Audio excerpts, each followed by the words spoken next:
여러분, 우리 그리스도인들은요, 뭔가 안 좋은 일이 생기면 내가 하나님 앞에 뭐 잘못했나? 우리가 되돌아봅니다. 우리 자신을 성찰합니다. 우리 교회 안에서도 어떤 분이 이 코로나 때문에 교회에 오는 거 많은 거 가지고서 그렇게 행동을 하시다가 뭔가 하나님께서 깨달음이 있다는 부분들을 말씀하시더라고요. 본인이 잘못한 부분들을 본인의 입으로 말씀하시는 걸 보셨을 때에 그래도 뭔가 성찰하시고 기도하시는 분이구나라는 부분을 제가 생각할 수가 있었습니다. 여러분, 개인적으로 뭔가 위기를 당하고 어려움이 겹치게 되었을 때 우리는 내가 하나님 앞에서 뭘 잘못했지, 우리는 이런 생각을 하면서 우리 자신을 되돌아봅니다. 이것을 회개라고 합니다. 개인에게만 이러한 모습이 있을 것이 아니라 어쩌면 코로나가 교회를 통해서 확산되고 있는 이 시점에 우리는 교회 스스로가 하나님 앞에서 뭘 잘못하고 있는지, 교회의 모습은 어떠해야 되는지, 이러한 부분에 대해서 조금 심층적인 성찰이 필요하지 않나 라는 그러한 생각을 하게 되었습니다. 우리 고양시에서 작은 교회입니다만 교회에서 코로나 바이러스가 확산되었고 또 서울과 용인 큰 교회들을 통해 가지고 확산되니까 이러한 소식을 접할 때마다 목사인 저도 처음에는 화가 납니다. 그러나 지금은 저들을 향해서 화를 낼 것이 아니라 이번 기회에 우리의 모습을 돌이켜봐야 되지 않을까, 이러한 생각이 들었습니다. 여러분, 코로나 바이러스가 한국 사회에서 갑자기 확산될 때 그 큰 진원지 역할을 감당했던 것이 신천지였습니다. 저도 신천지와 관련돼서 설교를 했던 기억이 있습니다. 어쩌면 이 코로나 바이러스를 통해서 하나님의 몸된 교회를 심각하게 어지럽히고 있는 이 신천지를 하나님께서 한번 손보신 것이 아닌지, 이러한 생각을 하는 사람들이 많이 있었습니다. 여러분, 무엇인가 안 좋은 일이 있을 때 성도만 회개하고 이단만 정리하시는 것이 하나님의 뜻이겠습니까? 그것은 아닐 것입니다. 어쩌면 다시 교회를 통해서 이렇게 코로나 바이러스가 확산되는 이 시점 가운데서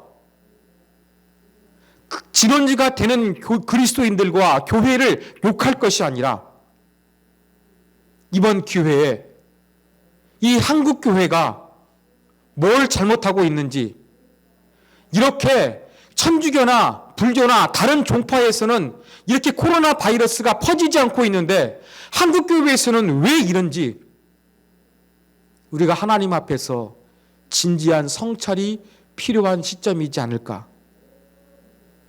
저는 말씀을 준비하면서 이러한 생각을 하게 되었습니다.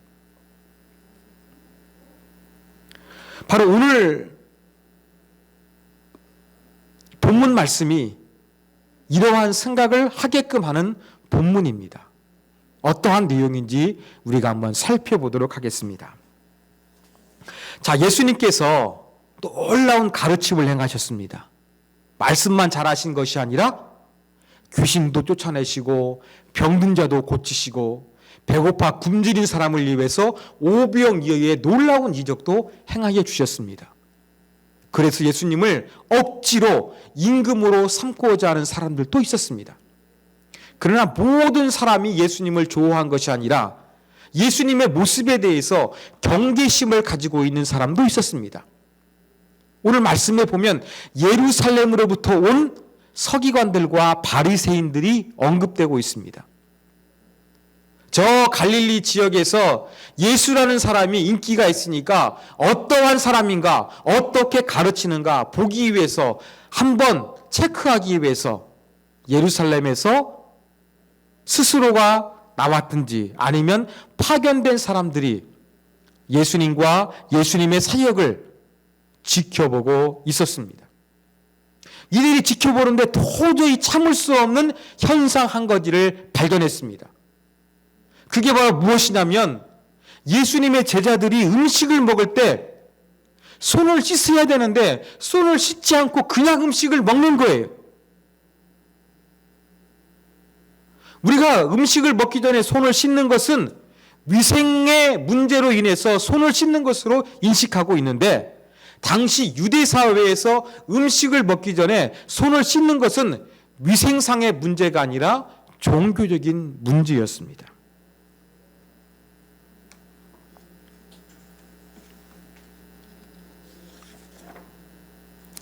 왜 음식을 먹기 전에 손을 씻어야 되느냐? 율법에 그러한 근거가 있다는 것입니다. 그런데 율법을 읽어보면 희생 제사를 드리게 되는 제사장들이 손을 씻어야만 했습니다. 그리고 또 레위기에 보면은 제사를 드렸던 성물을 제사장들이 먹을 때 시체와 같이 부정케 되는 것을 만지게 되면은 손을 씻게 하는 규정이 있었습니다. 그렇다고 한다 그러면 율법에서 언급하고 있는 손을 씻게 되는 경우는 누구에게만 해당하느냐? 오직 제사장들에게만 해당하는 것이었습니다.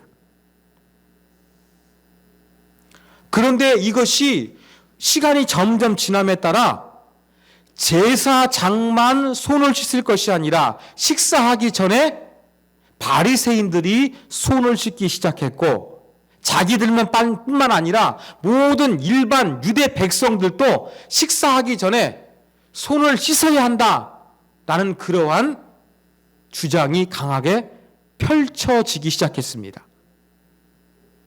물론 일반 유대인들이 식사하기 전에 종교상의 이유로 손을 씻은 것이 일반화되지는 않았습니다. 그러나 그러한 운동은 분명히 있었습니다. 예수님은 주후영, 주전 4세기라고 합니다만 이때 태어나셔가지고 사역하셨죠. 주 1세기입니다. 그런데 약 주후 200년경에 기록된 문서에 의하면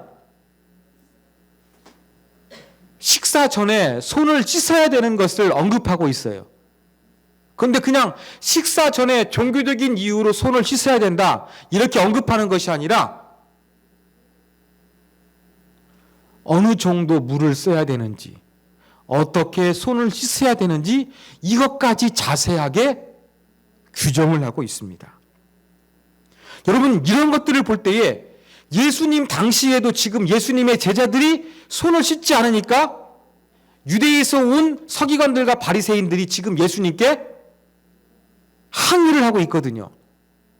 그런데 한참 150년, 170년이 지난 이후에도 유대 사회에서 이 손 씻는 자세한 문헌의 내용이 발견되었다는 것은 그만큼 유대 사회에서 이 식사 전에 손 씻는 문제가 정말로 중요하게 취급되었음을 알 수가 있습니다. 모든 유대인들이 지키지 아니했다 할지라도 예수님을 따르는 12제자 정도 되는 이러한 핵심적인 멤버들 사이에서는 반드시 지켜야 되는 종교적인 의무사항으로서 유대인들은 인식하고 있었던 것입니다. 그래서 이 예루살렘으로부터 온 서기관들과 바리새인들이 왜 당신의 제자들은 식사 전에 손을 씻지 않느냐? 왜 장로의 전통을 지키지 않느냐? 이렇게 비난했던 것입니다. 자, 그러면 식사하기 전에 종교적인 이유로 손을 씻어야 된다는 이 장로들의 전통, 이게 무엇일까요?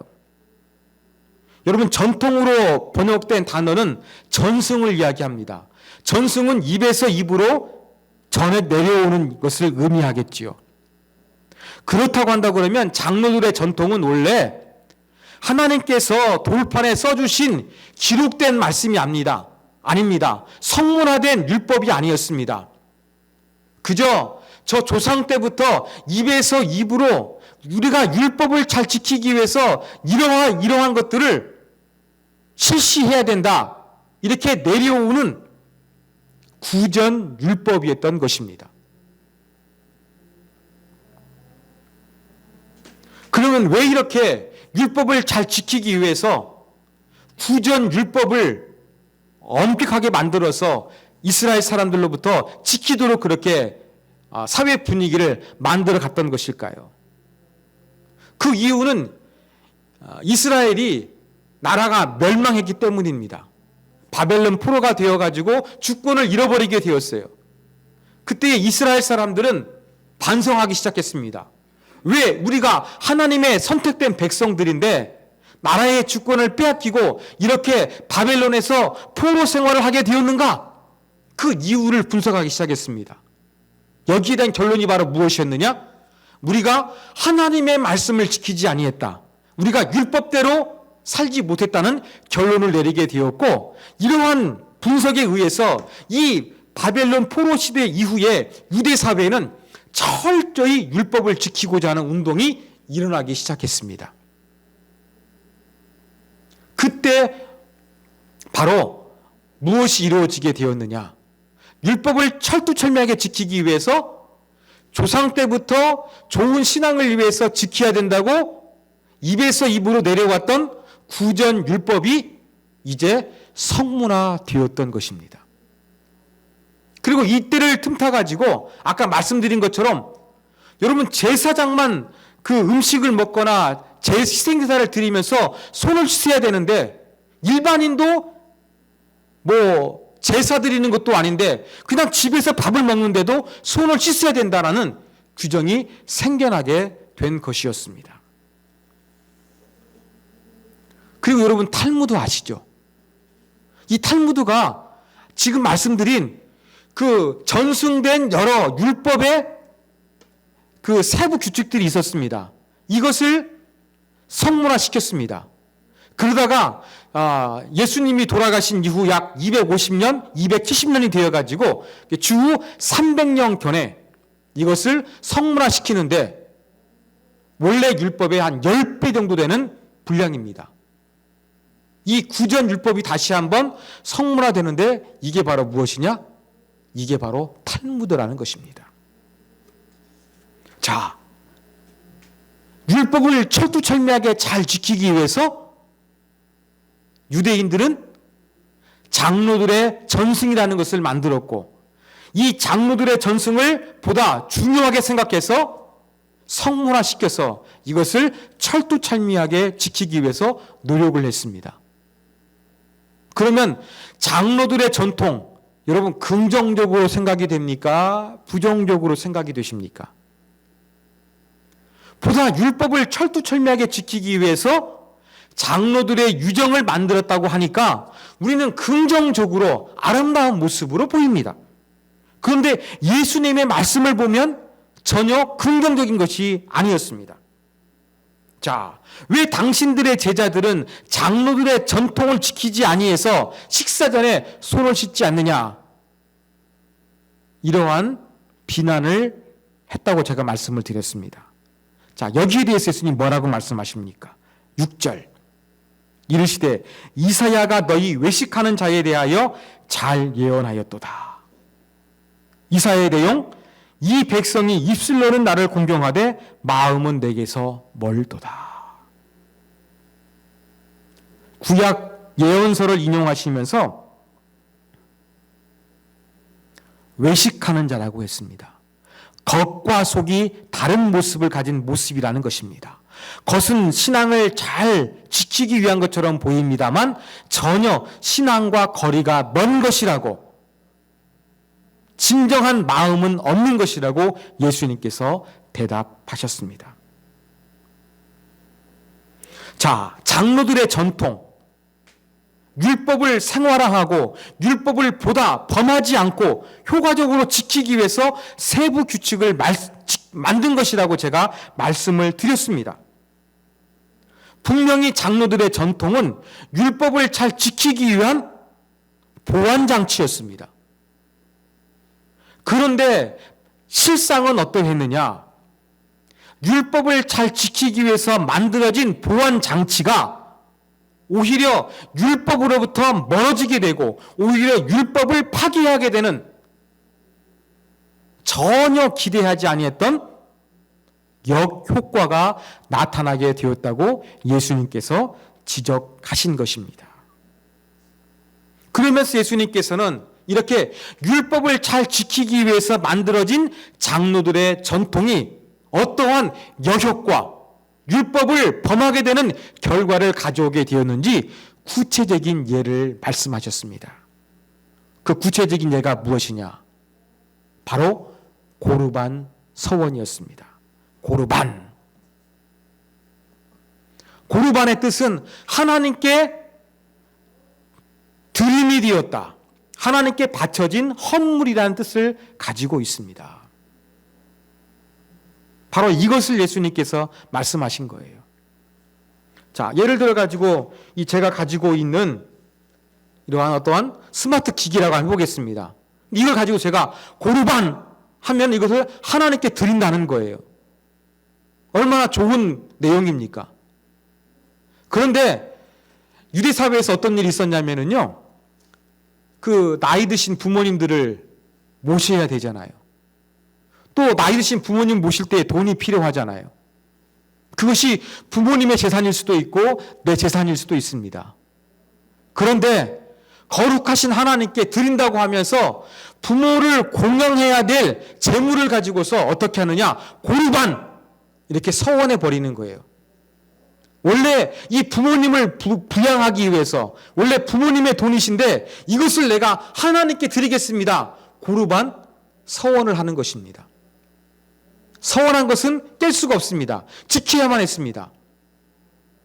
그러면 원래 이제 부모님을 위해 사용해야 될 재물인데 하나님께 드린다고 서원했기 때문에 그 약속을 지켜야 돼요.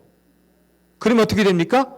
부모님을 봉양하기 위해서 사용될 돈이 부모님을 위해서 사용되지 않게 되는 것입니다. 고르반, 하나님께 드린다.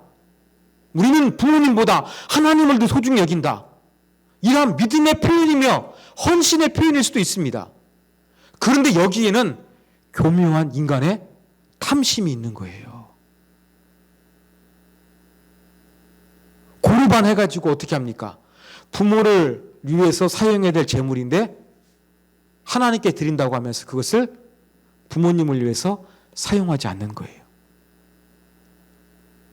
유대인 역사가 요세푸스의 기록에 의하면요, 남자는 50세겔, 여자는 30세겔을 내면은요, 하나님께 서원했던 고르반 이것을 취소할 수가 있었어요. 부모님을 공양할 재물인데 고르반이라고 하면서 하나님께 드렸다고 하면서 부모님을 사용하지 않아요. 부모님이 아파도 병원에 안 가고 부모님이 굶어 죽어도 사용하지 않는 거예요. 부모님 돌아가셨어요. 그러면은 30세겔이나 50세겔을 가지고 와가지고 고르반 서약을 취소합니다. 그러면 나머지 재산 누구 것이 되겠습니까? 자기께 되는 거예요. 이게 인간의 탐욕이었습니다. 그리고 최근에 예루살렘 남서쪽에서 비문의 한 구절이 발견됐는데요. 여기 묻힌 사람의 모든 것은 하나님께 고르반이 되었다 기록하고 있습니다. 물론 시체와 함께 있었기 때문에 부정한 것입니다. 그런데 고르반 하면은요, 부모님만 공경하지 않는 것이 아니라 어떤 효과가 있었냐면은요, 다른 사람이 사용하지 못하도록 막아버린 효과가 있었어요. 고르반 해버리면 어때요? 하나님께 드림이 되니까 부모님을 사용하지 뿐만 아니라 다른 사람도 사용하지 못하도록 막아버리는 효과가 있었던 것이죠. 고르반 제도, 하나님께 충성한다, 하나님께 서야겠다. 겉으로는 좋아 보였습니다. 그런데 이 제도를 타락한 인간이 교묘하게 이용해가지고 부모에게 물질로 공양하지 않는 거예요. 남들이 이 물건에 대해서 갖지 못하도록 막아버리는 이러한 제도로 활용하고 말았던 것입니다. 자, 10계명 중 제5계명 무슨 계명입니까? 네 부모를 공경하라 그랬잖아요. 그런데 장로들의 전통, 이 고르반 제도를 통해 가지고 부모를 공경하는 것이 아니라 어떻게 합니까? 부모님을 봉양해야 될 그 재물에 욕심이 생겨가지고 고르반 해가지고 부모 공양하지 않다가 부모가 돌아가시게 되면 자기 것으로 삼아버리게 되는 이 인간의 탐욕이 나타나는 것이 바로 고르반 제도였습니다. 그래서 오히려 내 부모를 공경하라는 것이 파괴되었던 것이 바로 장로들의 전통이었습니다. 예수님은 이러한 예를 드시면서 너희들이 겉으로는 하나님의 말씀을 잘 지키겠다고 세부 규정들을 만들어서 장로들의 전통을 중요시했는데 오히려 그것은 하나님의 본래의 의도를 깨뜨려버리고 더 파괴시키는 역설을 가져오게 되었다. 예수님이 이것을 말씀하여 주신 것입니다. 여러분, 한국교회가 코로나의 발원지가 되어서 지탄이 되고 있는 이 시점 가운데 한국교회도 하나님을 위한답시고 오히려 하나님의 이름을 더럽히고 하나님의 뜻과 의도와는 거리가 먼 방향으로 가버리지는 않았는지 우리는 생각해 봤으면 좋겠습니다. 제가 오늘 생각했던 것보다 가슴이 아픕니다.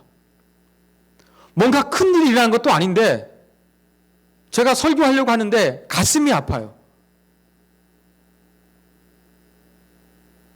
제가 한국교회를 위해서 뭐 위대한 일도 하는 사람도 아니고 운동했던 사람도 아닌데 이렇게 한국교회가 욕을 먹고 있는 현상을 보면서 가슴이 아픈 거예요. 그냥 저들을 비난하자는 게 아니라 잘못된 것이 있을 때 내가 뭘 잘못했는가 성찰하고 회개하는 것처럼 정말로 한국교회가 하나님의 뜻과 말씀 속에서 왜곡되어 있지는 않는지 성찰해보는 시점이 되었다고 생각을 합니다. 여러분, 이 문제에 광화문 집회를 하고 있는 이 보수 기독교 단체와 교회 문제이겠죠. 그러나 그분들만의 문제라고 생각하지 않습니다. 진보도 마찬가지고 건전하게 보이는 교회도 마찬가지고 이러한 현상 앞에서 몇몇 사람들, 문제를 일으키는 사람들만 탓할 것이 아니라 왜 한국교회만 다른 종교에 비해서 이러한 현상이 나타나고 있는가? 신천지가 이 코로나의 진원지가 되었을 때에는 하나님이 심판하셨다고 이야기하면서 한국교회가 진원지가 되었을 때에는 모른 체 하고 있으면 안 될 것이라고 생각합니다. 이건 자기 모순이라고 생각합니다. 과연 교회가 지탄받고 있는 이 시대에 나는 뭘 잘못했고 한국교회는 뭘 잘못했는가 우리가 되새기는 그러한 주일이 되었으면 좋겠습니다. 저도 가입해 있는 카페에 올라오는 글을 봤는데 막 욕하더라고요. 자기도 기독교인인데 이러한 모습 보면서 너무나 싫다고 안타까워 하더라고요. 여러분, 우리의 심정은 비난이나 안타까워하는 심정으로 그치지 아니했으면 좋겠습니다. 하나님 앞에서의 진지한 성찰이 있었으면 좋겠습니다. 우리도 전통신앙을 지키고 또 종교개혁자들의 어떠한 신앙적인 유산을 계승한다고 하면서 이것을 붙잡고 있다가 오히려 하나님의 본래의 의도와 거리가 된 이 모순된 모습을 우리도 반복하지 않기 위해서 우리는 성찰해야 되겠습니다. 사랑하는 여러분, 고르반의 의미를 다시 한번 생각해 봤으면 좋겠습니다. 하나님께 드린다고 하면서 하나님을 위한다고 하면서 실상은 내 욕심과 내 생각과 내 만족을 추구하는 것으로 이용하고 있지 않는지 우리는 돌이켜봐야 되겠습니다. 나의 고르반은 무엇입니까? 한국교회의 고르반은 무엇인지 우리가 여기에 대해서 겸허한 마음으로 성찰했으면 좋겠습니다. 교회가 지탄받고 있는 이 현실 앞에서 하나님, 내가 뭘 잘못했습니까? 내가 뭘 고쳐야 됩니까? 내가 뭘 회개해야 됩니까? 따라 하여금 깨닫도록 말씀해 주시고 가르쳐 주십시오. 그래서 더 온전한 하나님의 사람을 위해서 전진할 수 있는 그러한 모습을 갖게 하여 주시옵소서. 우리가 이런 마음을 품어야 될 것입니다.